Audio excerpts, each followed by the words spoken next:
ಧರ್ಮ ಅಂದ್ರೆ ನೀವೇನ್ ಅಂದ್ಕೊಂಡಿದ್ದೀರಾ?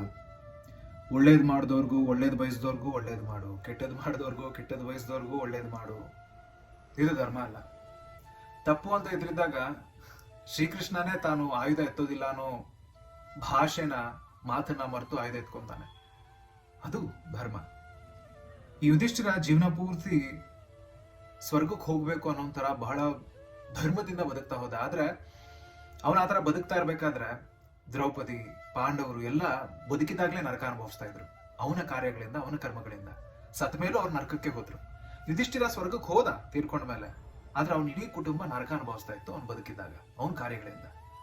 ಅಂತ ಧರ್ಮ ಅಲ್ಲ.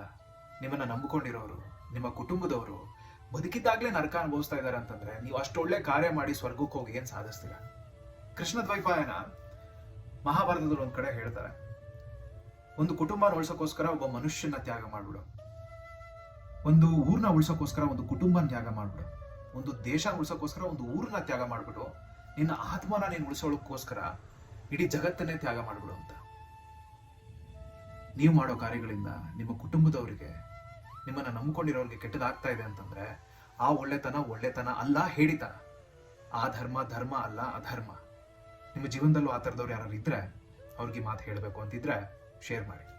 ಆ ಥರ ಬದುಕೋಕೆ ಹೋಗ್ಬೇಡಿ. ಯೋಚನೆ ಮಾಡಿ.